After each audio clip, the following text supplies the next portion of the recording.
Assalamualaikum warahmatullahi wabarakatuh.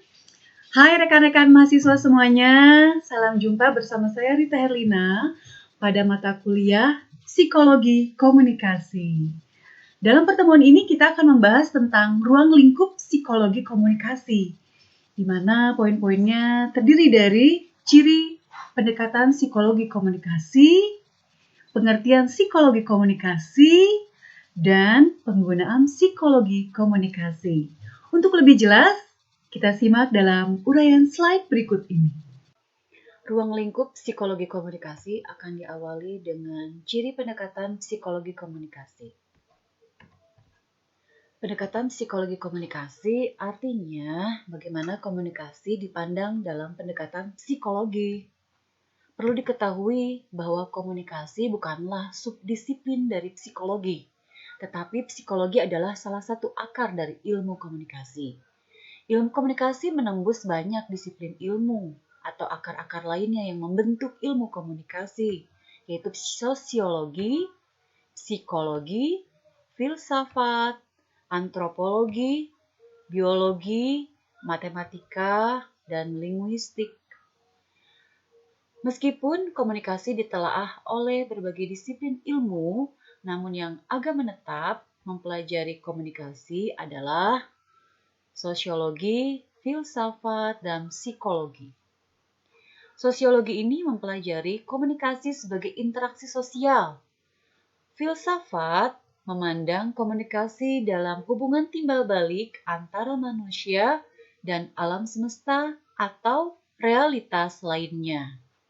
Dan psikologi meneliti tentang kesadaran dan pengalaman manusia dan mengarahkan perhatian pada perilaku manusia. Artinya mencoba menyimpulkan proses kesadaran yang menyebabkan terjadinya perilaku tertentu. Keterkaitan psikologi dan komunikasi sangatlah besar, di mana jika membahas komunikasi, maka kita akan membahas komunikasi manusia yang tidak terlepas dari aspek psikologi itu sendiri. Terdapat dua alasan utama lainnya yang mendasari keterkaitan psikologi dan komunikasi. Yang pertama adalah komunikasi sangat esensial untuk pertumbuhan kepribadian manusia. Hal ini disebabkan kita belajar menjadi manusia dari komunikasi. Setelah manusia berinteraksi dengan orang-orang di sekitar, maka terbentuklah kepribadiannya melalui konsep diri. Kepribadian terbentuk sepanjang hidup manusia dan selama itu pula komunikasi menjadi penting bagi pertumbuhan pribadi manusia. Alasan kedua adalah komunikasi amat erat kaitannya dengan perilaku dan pengalaman kesadaran manusia. Hal ini dikarenakan tidak ada perilaku manusia yang dapat terpisahkan dari komunikasi. Semua perilaku kita adalah komunikasi. Bahkan pada saat kita tidak ingin berkomunikasi, kita tidak dapat menghindarinya. Terdapat prinsip dalam ilmu komunikasi yang dikatakan we cannot not to communicate, yang artinya kita tidak dapat untuk tidak berkomunikasi. Sehingga kita belajar menjadi manusia melalui komunikasi. Itulah yang menyebabkan komunikasi selalu menarik perhatian peneliti psikologi. Karenanya komunikasi banyak dikembangkan oleh para peneliti psikologi. Menurut Wilbur Schramm, sebagai pendiri ilmu komunikasi, ada 4 bapak studi komunikasi. 3 diantaranya adalah para peneliti psikologi. Yang pertama yaitu Paula Gersfeld, seorang psikolog yang dikenal sebagai ahli psikoanalisis. Ia juga ahli matematika dan sosiologi. Sumbangan Lagersfeld sangat besar dalam studi komunikasi massa, khususnya efek media massa. Yang kedua yaitu Kurt Lewin. Dia adalah ilmuwan Jerman dan dikenal sebagai ahli psikologi eksperimental, terkenal dari Universitas Berlin, dan ia ahli dalam komunikasi kelompok. Yang ketiga yaitu Carl Hoffland, seorang ahli psikologi eksperimental. Ia tokoh psikologi beraliran behaviorisme, dan ia memperkenalkan tradisi penelitian tingkatan mikro mengenai perubahan sikap individu. Oke, berikutnya mengenai pengertian psikologi komunikasi. Untuk menjelaskan pengertian psikologi komunikasi, maka diawali dengan pengertian komunikasi terlebih dahulu dalam ruang lingkup psikologi. Komunikasi dalam ruang lingkup psikologi diartikan sebagai reaksi dasar manusia, sebagai reaksi kognitif, afektif, dan konatif atau behavior. Reaksi kognitif ini berkaitan dengan kemampuan berpikir atau keahlian, bakat, kepercayaan. Aspek reaksi afektif di sini berkaitan dengan unsur perasaan, terbagi menjadi motif sosiogenis, yaitu motif sekunder, seperti misalnya kebutuhan akan rasa aman, kebutuhan kasih sayang, kebutuhan penghargaan, kebutuhan akan aktualisasi diri. Atau motif sosiogenis ini adalah kebutuhan berikutnya setelah kebutuhan dasarnya terpenuhi. Kemudian unsur afektif yang kedua yaitu sikap. Sikap adalah bukan perilaku, melainkan kecenderungan berperilaku. Sikap ini memiliki daya pendorong atau motivasi. Lalu sikap relatif menetap, artinya bisa berubah tetapi bisa permanen jika sikapnya sudah paten. Kemudian sikap mengandung aspek evaluatif, bisa baik buruk, suka tidak suka, dan lain sebagainya. Kemudian timbul dari pengalaman dan tidak dibawa sejak lahir. Artinya sikap ini berdasarkan atau timbul dari hasil proses belajar. Unsur afektif yang ketiga adalah emosi. Emosi ini diartikan sebagai menunjukkan goncangan jiwa yang disertai dengan perilaku, kesadaran, dan proses psikologis manusia. Artinya emosi ini sebagai unsur afektif dapat lahir sendiri atau secara insting muncul sendiri, namun juga bisa dikendalikan melalui proses belajar.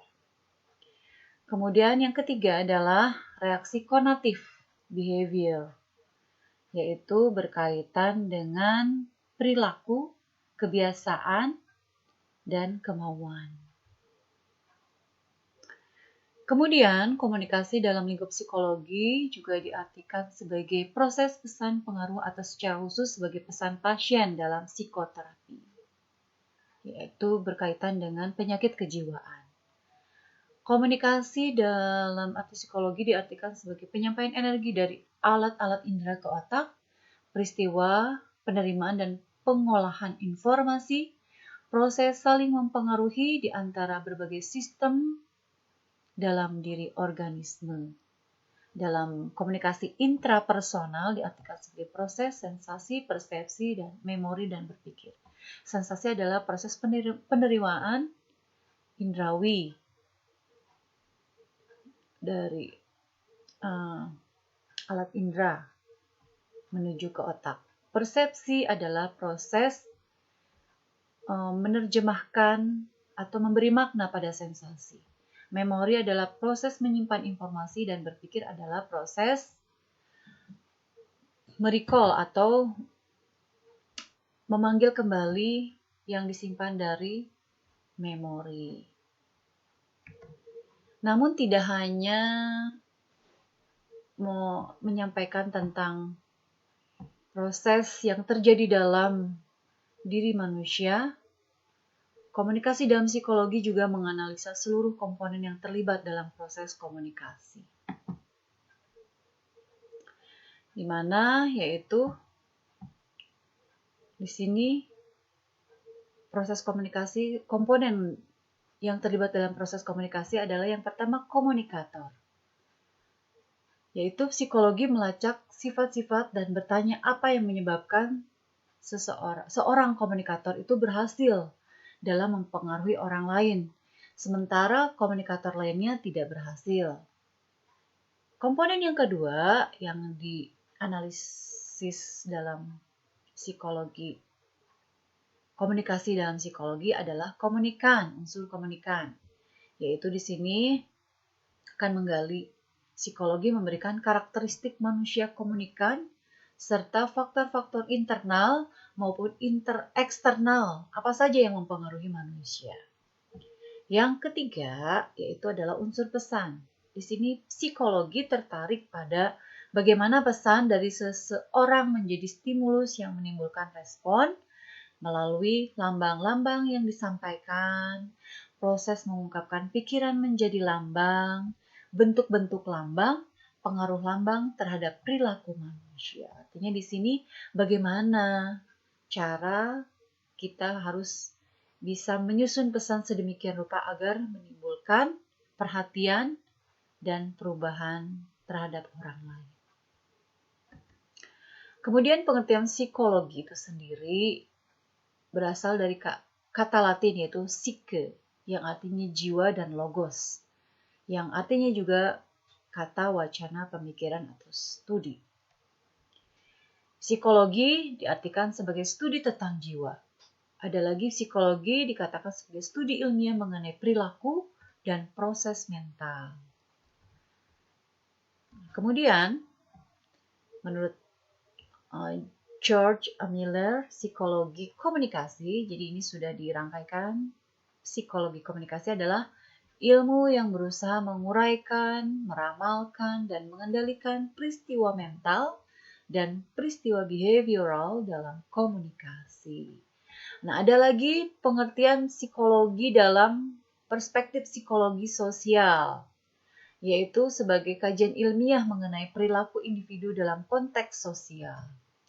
Psikologi sosial diartikan sebagai irisan antara psikologi dengan sosiologi, yaitu psikologi sosial ini menganalisis peristiwa sosial secara psikologis yang menyangkut bagaimana kita memahami orang lain, bagaimana respon mereka kepada kita, bagaimana kita dipengaruhi oleh situasi sosial. Artinya psikologi sosial ini lebih menganalisis perilaku manusia secara sosial dalam interaksinya antar manusia. Menurut Weber, antara bidang-bidang kajian psikologi, psikologi sosial mengadopsi lebih banyak hal-hal eksternal dan lebih menekankan faktor-faktor situasional daripada faktor-faktor personal yang menjadi ciri khas dari psikologi komunikasi. Cara-cara psikologi komunikasi menganalisa peristiwa terdapat 3 cara. Yang pertama, menyingkirkan semua sikap memihak. Artinya di sini psikologi menyingkirkan semua sikap memihak dan semua usaha menilai secara normatif, tidak menilai mana yang benar dan mana yang salah. Psikologi akan mencari prinsip-prinsip umum yang menjelaskan pendekatan di atas. Karena setiap orang memiliki kerangka rujukan yang berbeda, maka perbedaan pendapat akan semakin meruncing. Bila X maka Y, dan pernyataan tersebut menunjukkan hubungan sebab akibat. Yang kedua, merumuskan prinsip-prinsip umum, di mana kejadian diuraikan dalam satuan-satuan kecil untuk dianalisis. Yaitu dilihat dari karakteristik komunikator sebagai sumber informasi. Kedua, meneliti kerangka rujukan yang digunakan kedua belah pihak. Yang ketiga, pola komunikasi interpersonal. Kemudian, yang keempat, memusatkan perhatian pada proses penyandian. Dan yang kelima, memilih segmen-segmen tertentu. Tidak menentukan seluruhnya. Dengan cara ini, teori dapat diuji. Yang ketiga, berusaha memahami keadaan internal atau suasana batinia individu. Maka psikologi memusatkan perhatiannya pada perasaan, motif, atau cara individu mendefinisikan situasi yang dihadapinya. Psikologi menyikapi apa yang tersembunyi di balik layar panggung komunikasi. Oleh karenanya, penggunaan psikologi komunikasi di sini adalah digunakan dalam proses komunikasi itu sendiri, di mana setiap tahapan komunikasi itu begitu rumit, sehingga penggunaan psikologi komunikasi adalah sebagai alat untuk memahami diri sendiri, orang lain, kelompok, organisasi publik, dan massa. Dan penggunaan psikologi komunikasi ini adalah dalam rangka menciptakan komunikasi yang efektif dan mengurangi hambatan komunikasi.